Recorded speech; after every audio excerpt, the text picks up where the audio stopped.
रुख दिन है या महर समा, ये भी नहीं वो भी नहीं, शब जुल्फ या मुश्क खुता, ये भी नहीं वो भी नहीं।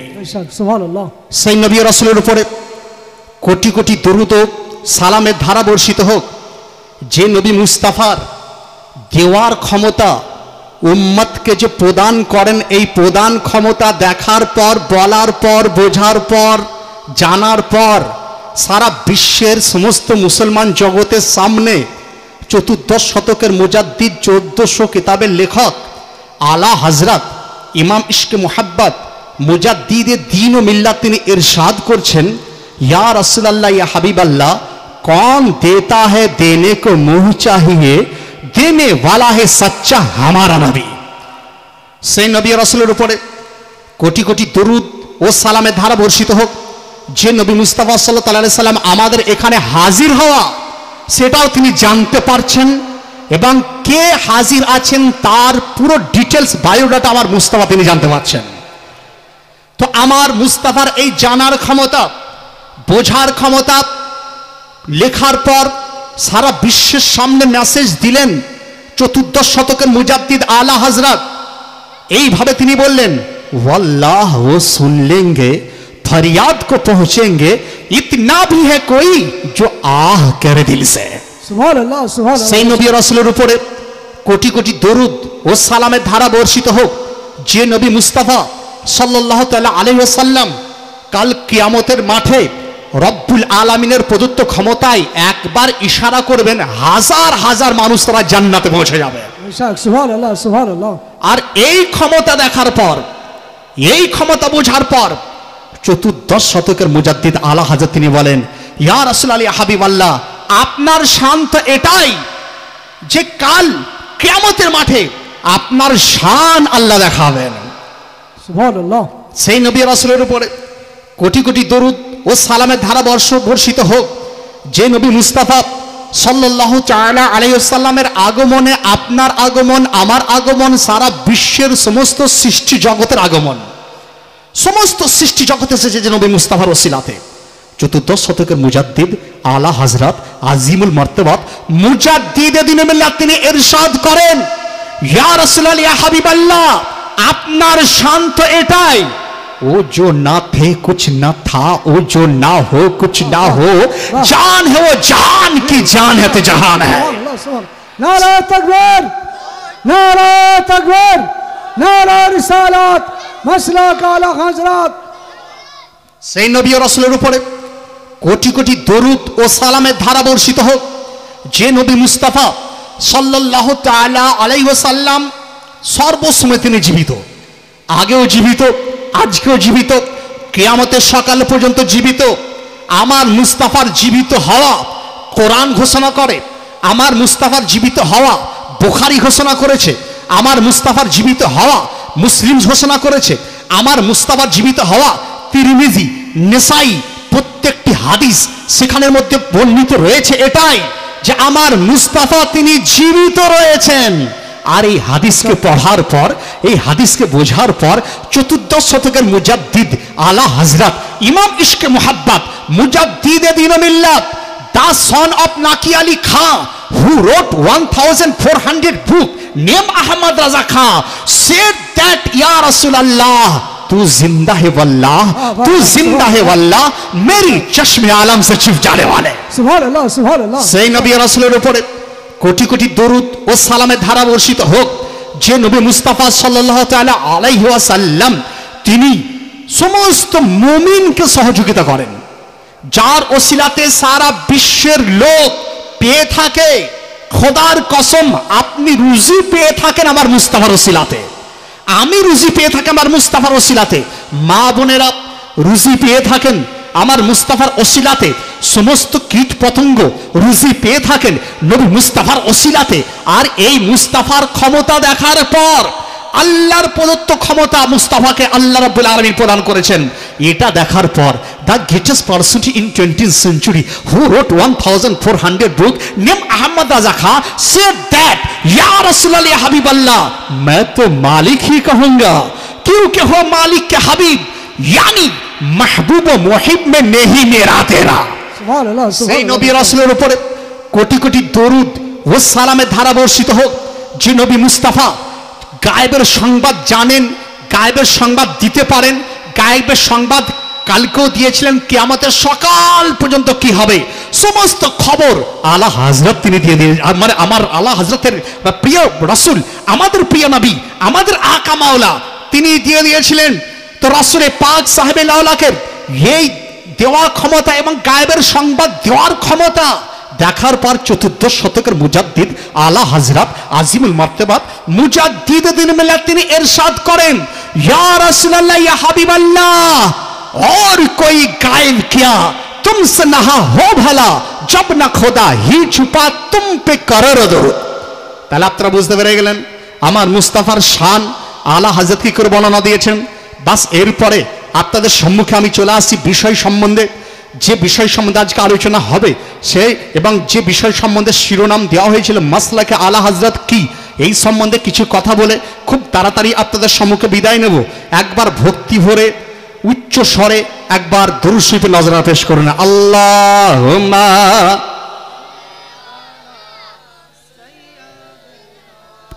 মাওলানা মুহাম্মদ ওয়া আলা আলি সাইয়্যিদিনা মাওলানা মুহাম্মদ সাল্লাল্লাহু তাআলা সাল্লাম।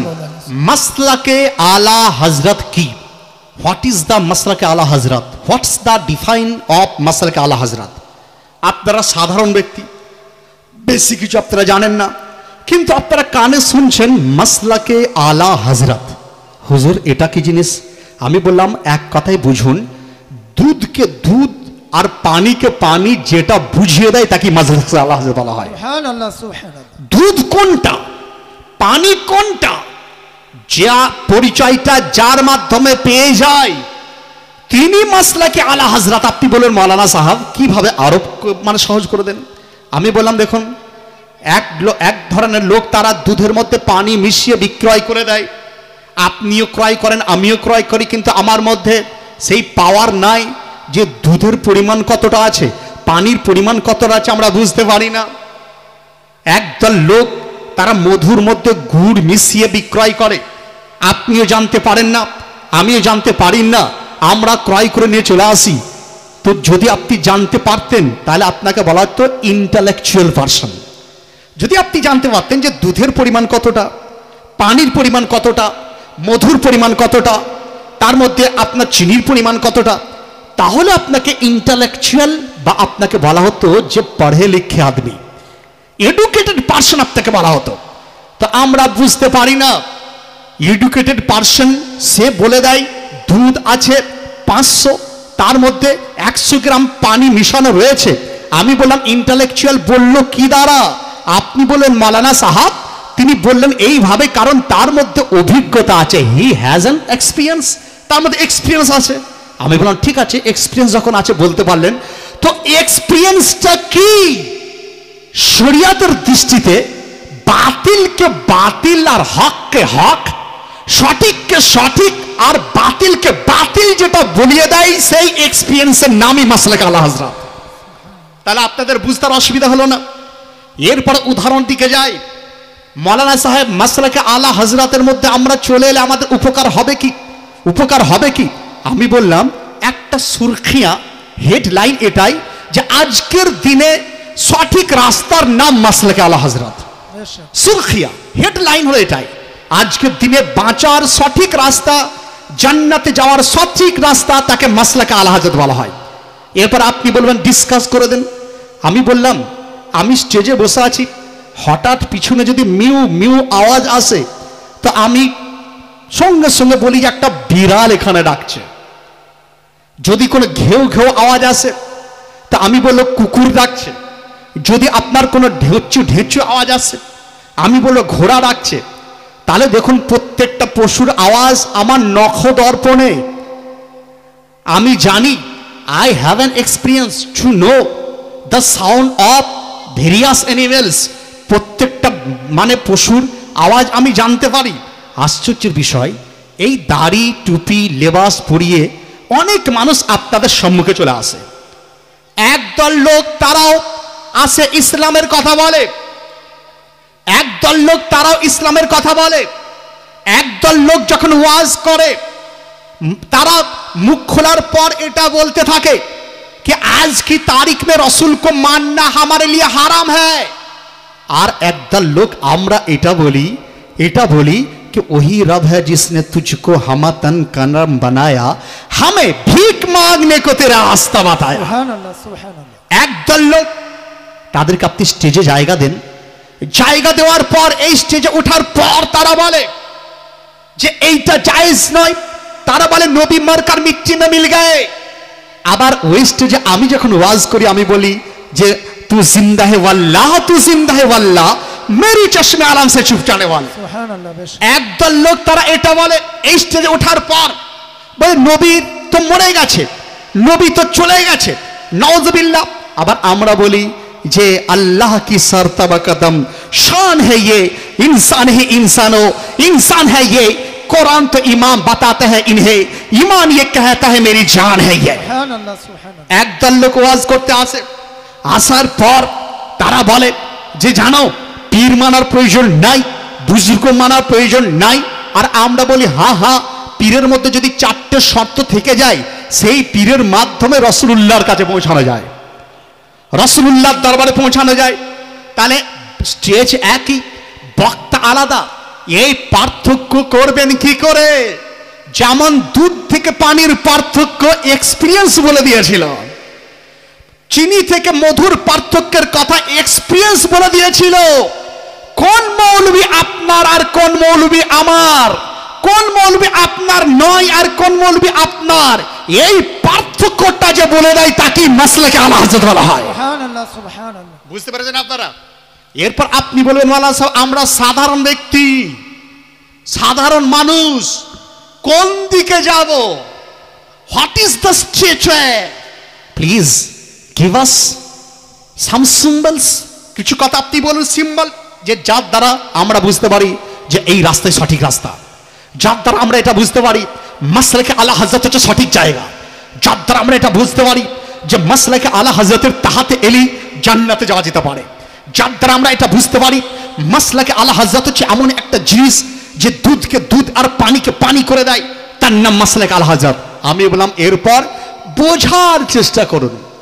একদল লোক আছেন এখানে, তারা বলে এই তার বিরুদ্ধে তিনি বলছেন, তার বিরুদ্ধে তিনি বলছেন, এই বিরুদ্ধে কেন বললেন? পাবলিক আমরা মৌলবি সবাই, দাড়ি সবারই আছে, টুপি সবারই আছে। আমি বললাম দেখুন এই কথাটা আপনার কথা হতে পারে না, কারণ আপনি যদি বলেন যে দাড়ি সবারই আছে একই, তাহলে আমি বলবো যে দেখুন মহিলারা তো একই, তা আপনি কাউকে মা বলছেন, কাউকে বোন বলছেন, কেউ আপনার বিবি, পার্থক্য আছে কিনা? তার মানে বোঝা গেল এই পার্থক্য করা এটা কিন্তু প্রাথমিক পার্থক্য করতেই হবে, নাহলে আপনি রাস্তা খুঁজে পাবেন না।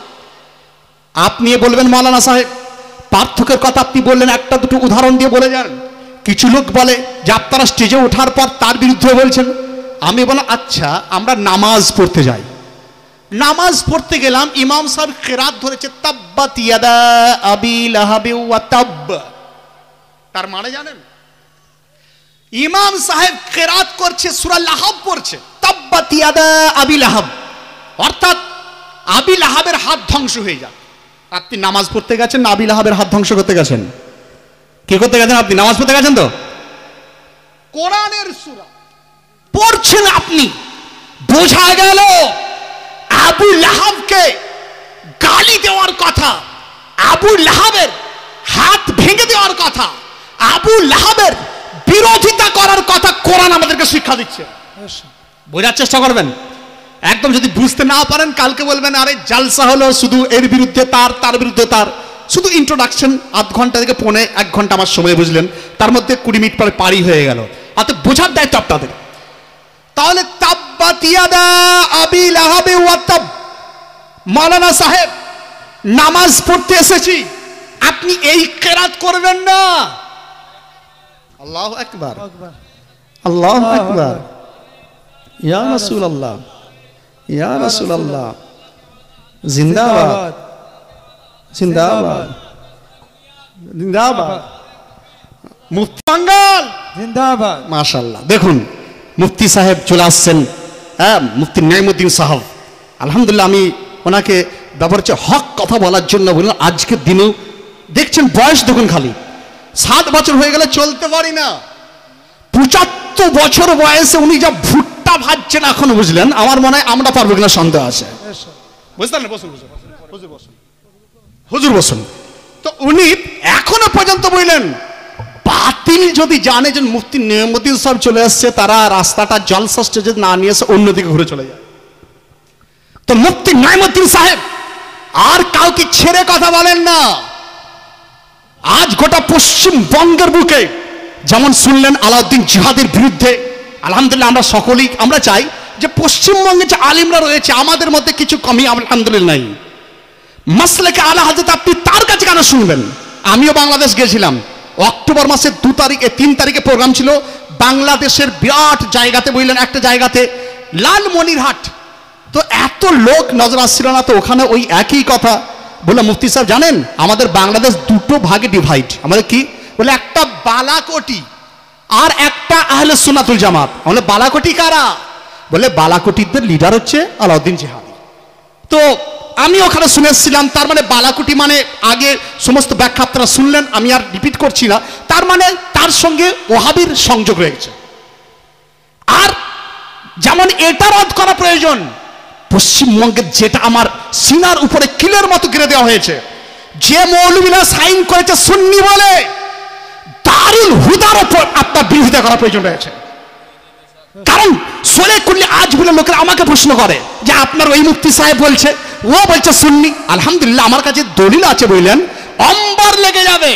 আমি নিজে ফতোয়া, আরো 2জন মৌলবী গিয়েছিলাম, মনজরে ইসলাম থেকে বলা হয়েছিল দারুল হুদা সোলে কুল্লি।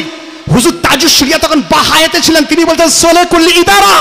কিন্তু এই মৌলবীরা শুধু মাসলাকে আলাদা, নিজের যেটা নিজের দিকে খেললো সেটাই মাসলা, আর নিজের বিরুদ্ধে গেল তার আলোচনাই নাই। আমি বললাম এর নাম কিন্তু মাসলাকে আলা হযরত নাই। মাসলাকে আলা হযরত দুধকে দুধ এবং পানিকে পানি করে দেন মাসলাকে আলা হযরত। বেশক সুবহানাল্লাহ, আল্লাহু আকবার, আল্লাহু আকবার, ইয়া রাসূলুল্লাহ জিন্দাবাদ। তো অতএব এই সোলে কুল্লি টাইপের দুধকেও বলছে ঠিক আছে, পানিকেও বলছে ঠিক আছে, এটাও মৌলবী সেটাও মৌলবী, এটাও ঠিক সেটাও ঠিক। দলিল আপনি নিয়ে যান, কেতাবের নাম আল কেফায়া, 178 নম্বর পাতা, লেখক খতিব বাগদাদি তিনি লিখছেন, খতিব বাগদাদি 178 পৃষ্ঠা লিখছেন যে ইমাম আহমদ বিন হাম্বলের কাছে বান্দার বলে একজন ব্যক্তি এসে জিজ্ঞাসা করছেন, হুজুর আমি ভয় করছি যে এই লোকটা খারাপ, এই লোকটা ভালো, এর মধ্যে দুর্বলতা আছে, এটা বলতে আমি ভয় করছি, এটা আমি বলতে চাইছি না হুজুর, বলতে আমি ভয় করি, এটাকে আমি ঠিক করছি।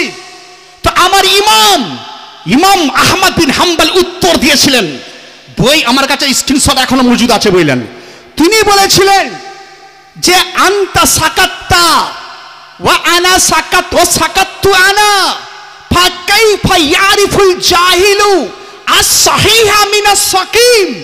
যদি তুমিও চুপ থাকো আমিও চুপ থাকি, তাহলে পাবলিকরা বুঝবে কি করে কোনটা সঠিক মৌলবী আর কোনটা ঠিক মৌলবী। আমার ইমাম আহমদ বিন হাম্বল তিনি উত্তর দিয়েছেন, আর এই কথাটার তরজমা 14 শতকের মুজাদ্দিদ আলা হযরত তিনি বলেন, খাক হো যায় আদু জলকর মगर हम तो रजा दम में जब तक दम है जिक्र उनका सुनाते जाएंगे।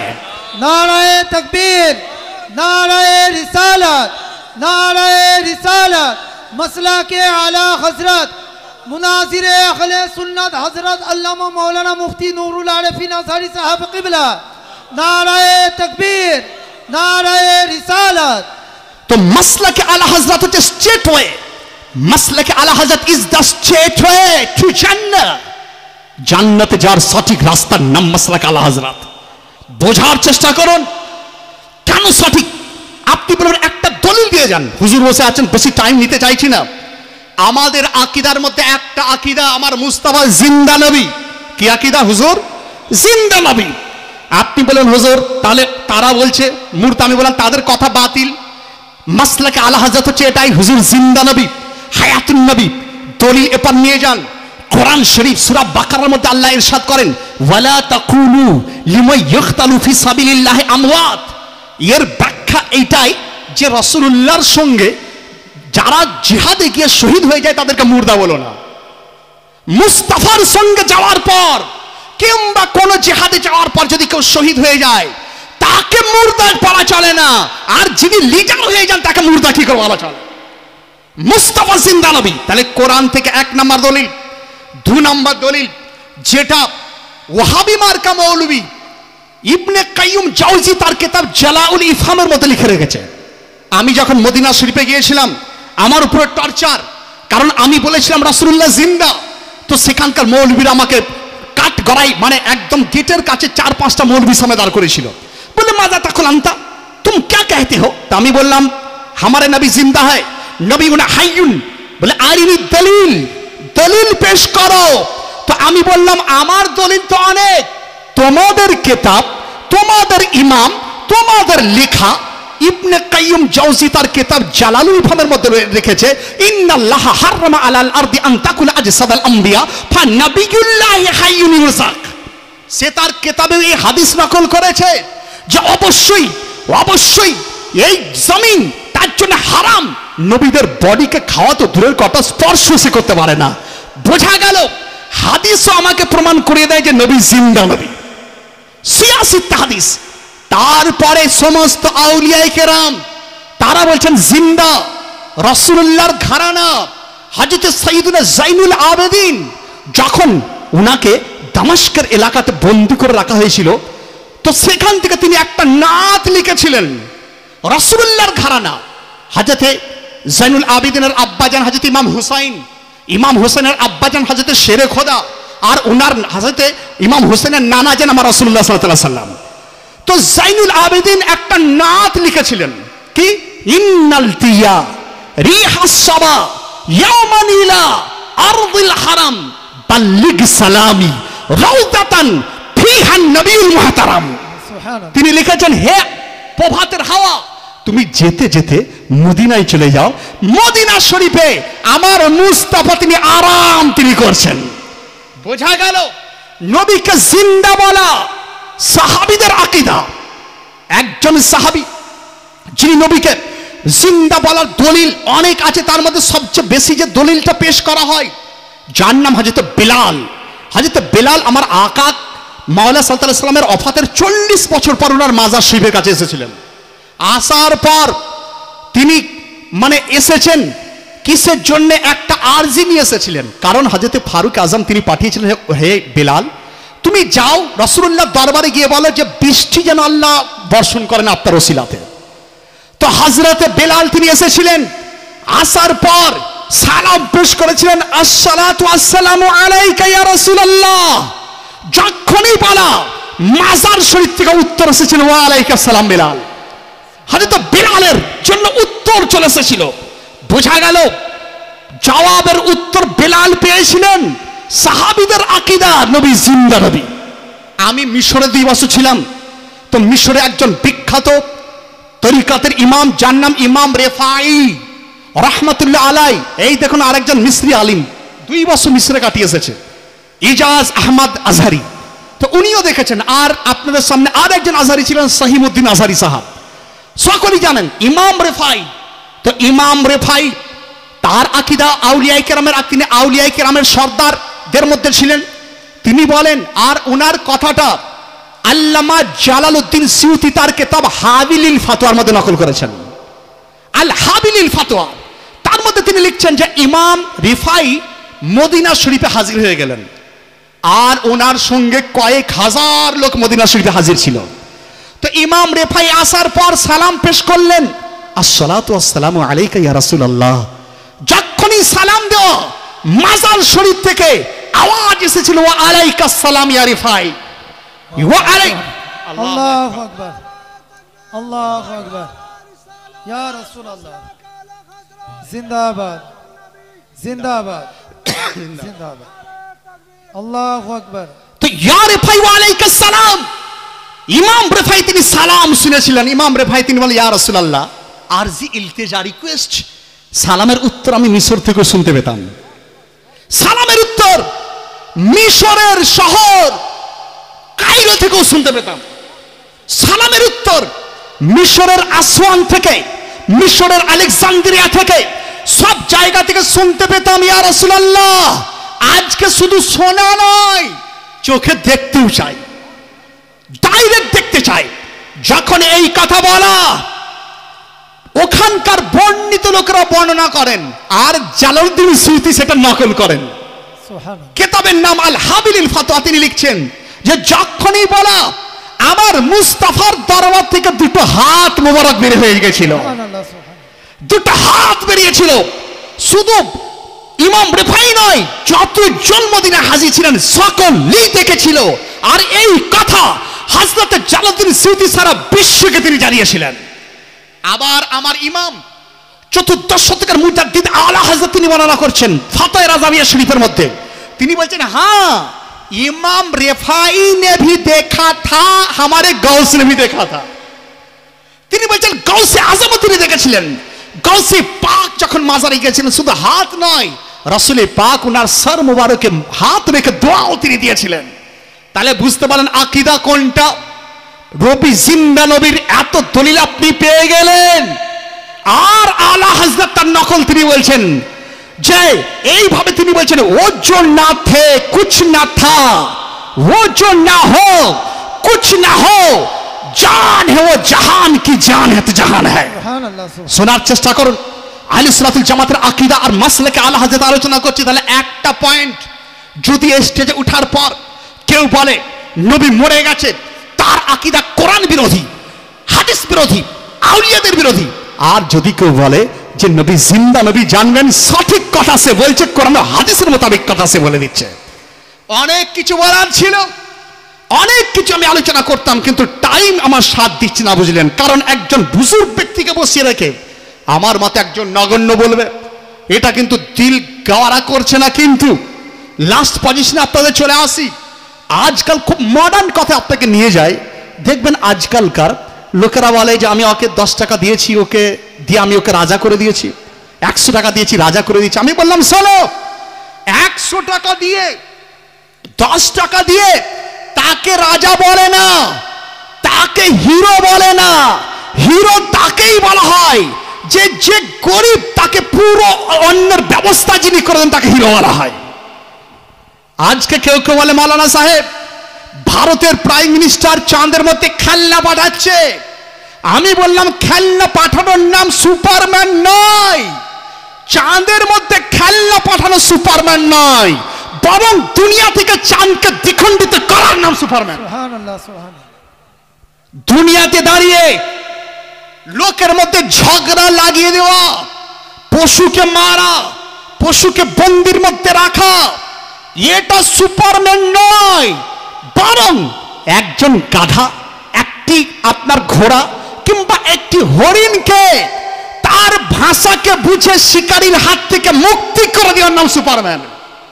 যে কারণেই তো আপনার বড় বড় দানিশওয়ার, বড় বড় বৈজ্ঞানিক তারা বলেছিলেন, we cannot find out any other man like the holy prophet Muhammad রাসূলুল্লাহ সাল্লাল্লাহু আলাইহি ওয়াসাল্লাম।